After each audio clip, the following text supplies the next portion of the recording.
to Peninsula Backstage, the show that looks inside local live theater and talks about upcoming productions that you can go see. I'm Nina Perry, and I'm your host. The musical comedy Monty Python's Spamalot opened on Broadway in 2005 and won the Tony Award for Best Musical that year. Palo Alto Players is performing Monty Python's Spamalot at the Lucy Stern Theater in Palo Alto from April 28th through May 14th. Today on Peninsula Backstage, we'll be talking with Andrew Seglio, the show's director, Joey McDaniel, who plays the role of Patsy, and Michael Monagle, who plays King Arthur. And later we'll see Katie Coleman, the show's music director. Andrew and Joey and Michael, welcome to Peninsula Backstage. Thank you. Thank you for being here. Our pleasure. All right. So Andrew, Monty Python's Spamalot is based on the beloved 1975 film Monty Python and the Holy Grail. For our viewers who are not familiar with this movie, what can you tell us about the story? Oh my gosh. Well, I mean, it's fairly straightforward. It's basically premised around the Arthurian legends and focuses around King Arthur and his Knights of Camelot questing for the relic of the Holy Grail. It's very, very single. Yep. Yeah, right in a straight line there. Very good. All right, all right. So how would you characterize the style of a Monty Python branded show? I mean, talk about the tone and the pace. Well, it's incredibly fast moving. Yeah. I think what's really incredible, especially about this piece, is I mean, it is the style is Monty Python. It's a style in it of itself. What's really incredible about it is the show is very massive as far as all of these working elements and cast members that have to come together, but it moves very quickly. Oh, absolutely. Yeah, you know, with a 15-minute intermission, it's just about 2 hours. Wow. But it feels like it just zips on by, which is great. You know, it's kind of the less is more sort of vibe. I would say it's equal parts ridiculous, intelligent, and silly. Absolutely, absolutely. Very nice, very nice, great. So the book and lyrics are by Monty Python member Eric Idle, and the music is by Eric Idle and John Dupre. So how would you characterize the music? Well, you know, it does a really great job of taking songs that are very familiar from the Monty Python canon, and then also giving it kind of this very Broadway-esque show tune kind of quality to it. Simultaneously, they tackle a lot of different styles and genres of music. You've got gospel in there, R&B, a little bit of rock, and also that classic Broadway style. So still within that Monty Python range, very catchy. I mean, there are songs that I just cannot get out of my head. They just replay over and over. But it's just a lot of fun, and I think aside from the slower ballads, which are very few and far between, every single song's a toe tapper. Okay. Hands down. Okay, all right. And Joey and Michael, are you involved in any of these ballads? Oh yeah. Okay. All right. What's your experience like with the ballads versus something that's more upbeat? Well, they're equally fun to do, but I of course like the more upbeat numbers with more jazz hands. Jazz hands are always better. Jazz hands the best. So Joey, what's your favorite thing about this show?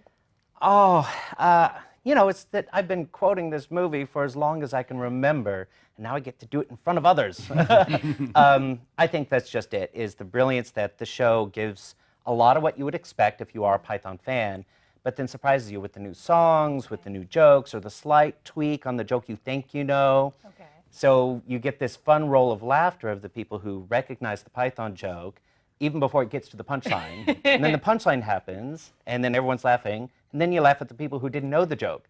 So it's this constant roll of laughter through the whole show is what we're aiming for anyway. Yeah. Okay.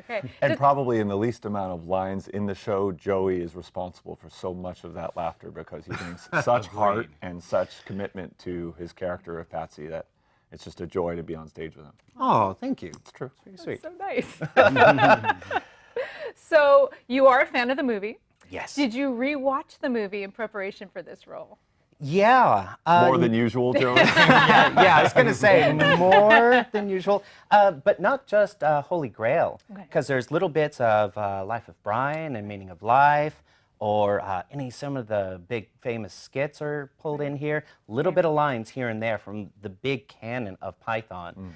So I've been steeping myself in it for Yeah. sure. Yeah. And it's definitely been a major philosophy I've tried to, as a director, tried to bring to the table, constant reminder, especially for some of our younger cast members who go, oh, what's the Life of Brian? What's Quest for Holy Grail? It's like, it's a main thing. Go back to the source material because it really is the world and the universe that Monty Python has created that really allows you to kind of find new things and but still stay true to the comedy and the style that these amazing comic geniuses have made incredibly iconic over the years. Yep. Yeah. Eric Idle himself even said that he very specifically didn't make Holy Grail the musical because that would have been maybe a little too direct, and he has so much to pull from, so why not throw in a bunch of extra jokes from, decades and decades of comedy. Right. And he also has a love for Broadway musicals that you can tell that in a lot of the writing of the songs, there are nods in a very Monty Python way to musicals from yesteryear. So you'll find little moments in there that you'll recognize from very famous shows, and some nods at some famous composers. Yeah. Oh, that's exciting. Little Easter eggs. Yes, absolutely. Something Little for grails. everybody. Yeah, little Holy grails everywhere. So, Michael, what was your first experience with Monty Python? I was probably 10 or 11 years old. I have two older brothers, and they introduced me as they did for music and horror movies, which thanks a lot, guys. They introduced me to Monty Python, and we used to listen to cassette tapes of Monty Python sketches, of The Argument and other things. So I fell in love with the Holy Grail probably at 10 or 11, which is about the time when a lot of us who were exposed to Monty Python really got into it, because it's just silly. And that's what catches you, but as you grow with it, as you grow older and more mature with it, you recognize the intelligence of the humor, because it's not just throwaway stuff. Okay, very good. Andrew, what's your favorite thing about the show? Oh, about this show. Yeah. Oh gosh, it's so hard to pinpoint. But I would say really what's really wonderful about it is it really does stay true to the Monty Python canon in the nonsensical way. Right. But they seem to encapsulate these wonderful messages as well, which is also very well known from the Monty Python canon. You have these moments of truth that are often very satirical and topical, where you can kind of relate with the human condition. So at the same time, it's 2 hours of just ridiculous skits and all these wonderful things. But there are these surprising moments that kind of just poke at your heart a little bit and allow you to kind of experience this cathartic, this sense of catharsis, and I would say overall there's such an element of truth to it, and going back to what Michael was saying, it's the intelligent form of comedy. They don't really dumb it down or anything. It goes back to those days of just wordplay, and so I would say that's probably got to be my favorite thing is that it's just nonsense sprinkled with a little bit of truth. Excellent. And Andrew would never say this about himself, but he's a very talented actor, so it's easy to be directed by someone who knows what it's like to be an actor. Ooh, hear, hear. And he does a beautiful job of getting out of the 16 cast members the energy of a 26-person cast. Not only in the acting and the singing, but also in the dancing, because he's also a very good dancer. And he sort of meets us where we are, because I'm not a very good dancer. Okay. So the choreography for me is appropriate for my ability, such that I won't look like a fool, or if I do, it's sort of intentional, because that's my part anyway. And that he gets the best out of all of us, which is making the rehearsal process so much fun. Wonderful. Yeah, sure. Yeah, hear, hear. Speaking of fun, we have some fun photographs of the actors in their costumes Nice. out and about in the world. So if our folks in the control room can put up the first photograph, please, so we can talk about it. Great. All right. All right. What are we looking at here, guys? I'm looking for my glasses. Yeah, that's precisely. Well, this is a little take on the very classic and infamous French taunter scene, which I think even people who are not Monty Python fans know some of these iconic lines. You hear them and you just go, oh yeah, that's from something.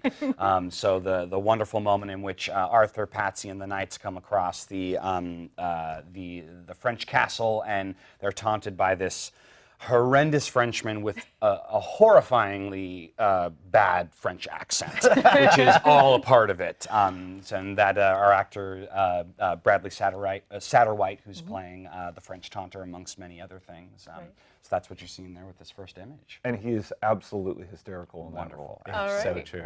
Oh, great. Okay, this is the second photograph. What are we looking at here? Another iconic character, Tim the Enchanter, which many people look forward to, and that is also played by Bradley Satterwhite, who seems to juggle all of the crazy, zany characters.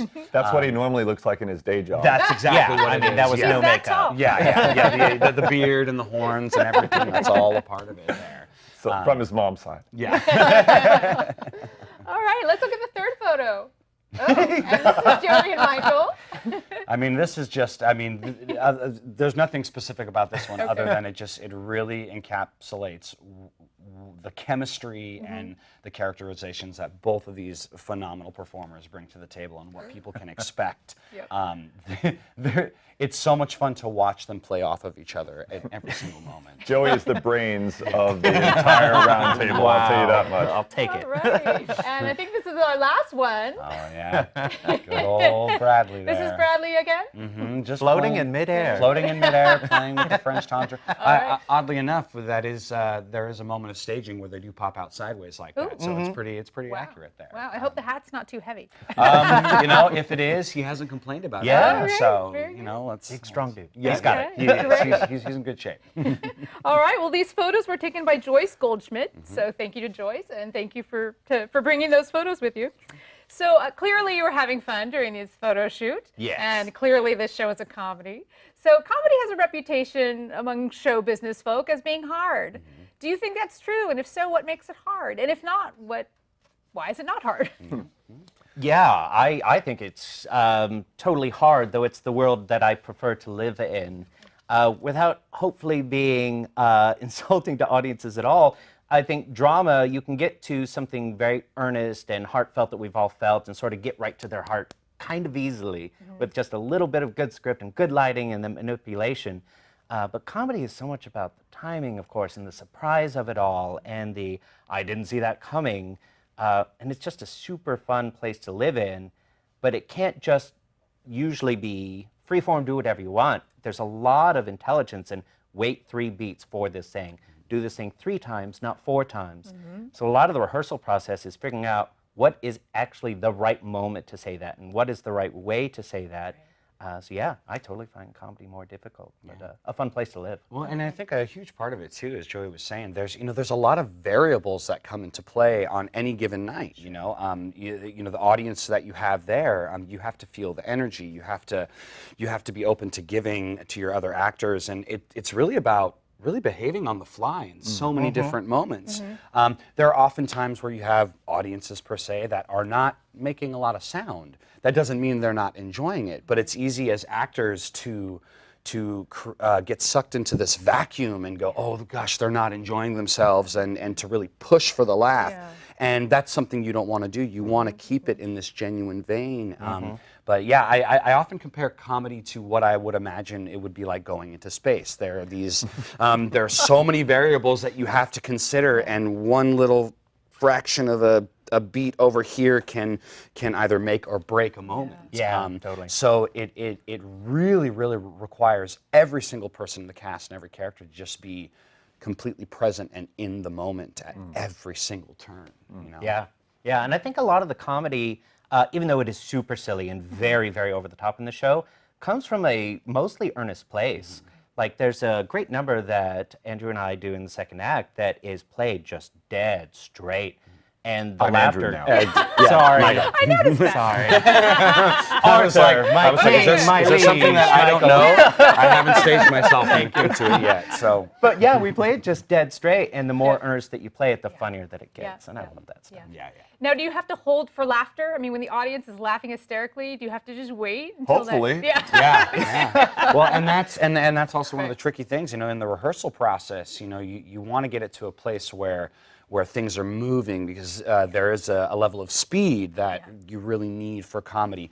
However, it's easy to get into these moments in the rehearsal process where you're kind of milking the beats, and you don't necessarily want to do that. Well, when you get in front of an audience, it's that being right in the moment where. I think we've all done, some comedic roles in shows where sometimes there are jokes that the audience really loves that you're not expecting, and you gotta just hang on, because if you move on before they're ready, they could miss the setup for the next joke or the punchline for the next joke. So there's it's a lot of just really feeling in the moment. Yeah, there's a freshness to it that every time needs to be fresh for us as the performers, so that we can share that with the audience. And in the rehearsal process, Andrew's done a great job of getting us to break habits and to break those moments up, such that I'm confident that when we get in front of an audience in the rehearsal process, we probably will have seen so many of those before that it will be fresh for the audience in that particular moment, because there are times when I personally have milked something too long, and then there are times when I haven't milked it enough. And it's finding that balance and that delicate way that it works while we're practicing it like a gymnasium, such that when we go out there, it's real and it's honest and it's fresh for that audience at that particular night. Speaking of going out there and speaking of balance, I think it's about time to see a song from Monty Python Spamalot. So I'm going to excuse Joey and Michael to go over to our set. Okay. And they'll be joined by music director Katie Coleman. So Andrew, what can you tell us about the song we're going to see? Well, the song that you're going to see is one of the iconic numbers in the Monty Python canon. It's Always Look on the Bright Side of Life, which fans will recognize from the Life of Brian film, where this takes place in our show. This is our opening of Act 2, and the end of Act 1 ends with the knights and Arthur being scattered and lost in a very, as the narrator puts it, in a very dark and expensive forest. So Arthur is expressing how depressed he is, and Patsy decides to perk him up a little bit with this tune. Patsy being the ever emerging optimist in our show. So that's where we are with this number. Okay, great. Let's watch. All right. Oh, I'm so depressed. Oh, cheer up, sire. You know what they say. No, what do they say, Patsy? Some things in life are bad. They can really make you mad. Other things just make you swear and curse. When you're chewing on life's gristle, don't grumble, give a whistle. And this'll help things turn out for the best.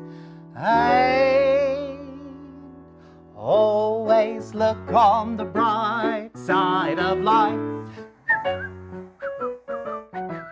Always look on the right side of life. You try. If life seems jolly rotten, there's something you've forgotten, and that's to laugh and smile and dance and sing. When you're feeling in the dumps, don't be silly chumps. Just purse your lips and whistle, that's the thing. And always look on the bright side of life. Yeah, you got it. Always look on the right side of life. For life is quite absurd, and that's the final word. You must always face the curtain with a bow.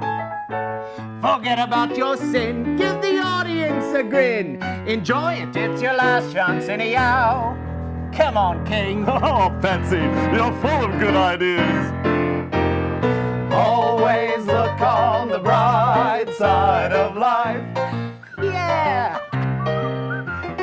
Always look on the bright side of life. Side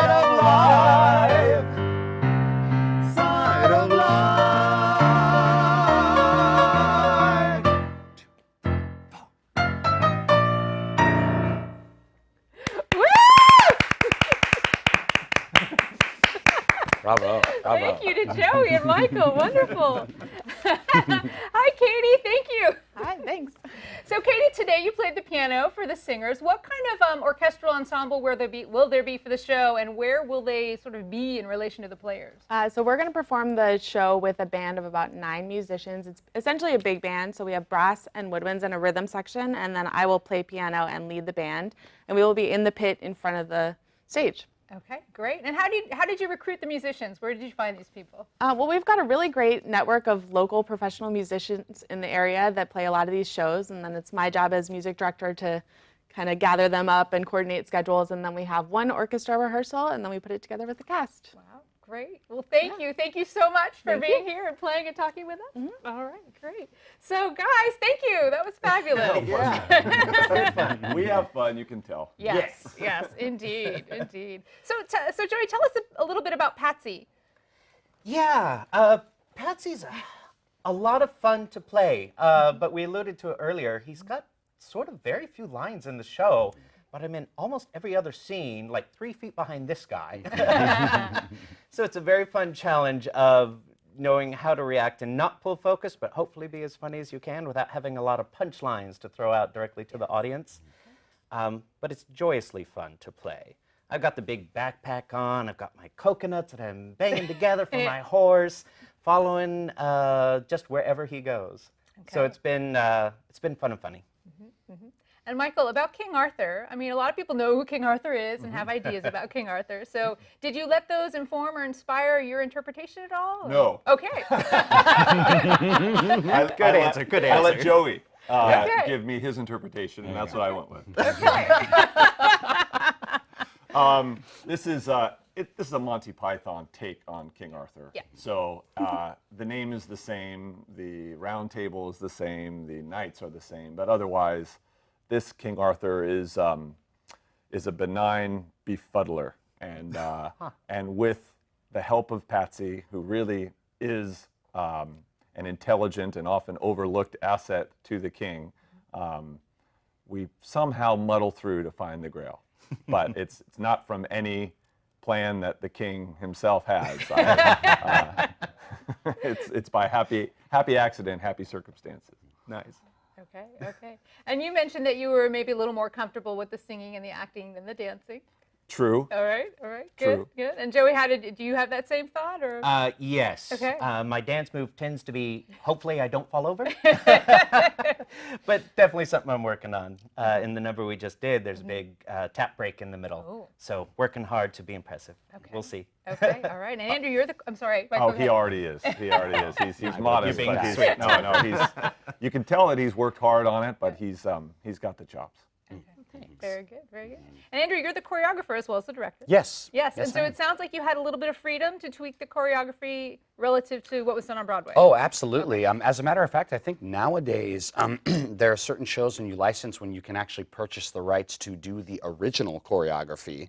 I don't know if that was an option for this one, and I'm glad it wasn't, just because it's very difficult to just take something and replicate it. Also, I mean, where's the fun in that? Yeah. You want to put your own personal stamp on it. And as from the choreographer perspective of it, it's so much more fun to really take the cast and their interpretations and what they're bringing to the table with their characters and see how I can assist and enhance what they're bringing to the table with the choreography, rather than it be something separate, its own entity. I think both Michael and Joey are being far too hard on themselves as far as the choreo is concerned, especially since I don't really come from a dance technical trained background. My stuff is very character driven. So I try to highlight their strengths, but also I don't want to not push them to, raise them up to a higher level. So yeah, it's been a lot of fun taking a lot of liberties and adding little bits and pieces here that some people might recognize and others might go, what in the world was that? But nevertheless, it provokes thought. So Yes. you know, we want them to Yes. be having conversations when they leave the That's theater. right. That's right. And that kind of goes back to the comedy piece a little bit, is I think so many of the happy, joyous moments come from a lot of the choreography where it's not just the punchline that's funny, it's me intentionally flailing around or putting my arms in such a way that you're like, okay, I don't see that every day. Well, and the reminder of, you know, there are lots of times where, you know, when we get on stage and we go, oh man, I messed that up. Can we do it again? And I try to remind everybody, it's like, remember, if you make a mistake, that's very Monty Python-esque. Yes. So roll with it. Don't let it weigh you down. And oftentimes we've found moments where we're like, that was, you know, I'll teach them something and they'll totally butcher it, but I'll go, keep that. Yeah. Because that was incredible, you know. And then it's going, okay, how do I duplicate that and keep it fresh and real? And the cast just does a fantastic job with that. Michael, really quickly, what can you tell us about Palo Alto Players in general? Palo Alto Players is the oldest nonprofit, community-based theater organization on the Peninsula, started in 1931. We take volunteers and auditionees from all across the Bay Area to make really high-quality productions that involve the volunteer hours of so many people, led by our very talented executive staff of Elizabeth Santana and Patrick Klein as the executive director and artistic director, respectively. We always love new blood and new talent. I can say that as a board member. We look for people who want to get involved and who want to learn and be part of a family environment to grow in their art as well as to give back to the community, both on stage as well as backstage in any of the design roles. If you're at all interested in theater, look us up at paplayers.org. There are many opportunities to get involved, and we welcome everybody at whatever experience level, because it's a community theater that's by the community, for the enjoyment of the community. Wonderful, wonderful. Well, we have about 30 seconds left, so let's recap for our viewers that Palo Alto Players is performing Monty Python Spamalot at the Lucy Stern Theater in Palo Alto from April 28th through May 14th. And we mentioned paplayers.org is the URL, very good. Peninsula Backstage, we're online also. We're on Facebook at facebook.com/peninsula-backstage. Like our page for updates, and remember to go out and support local live theater. Thank you. Thank you.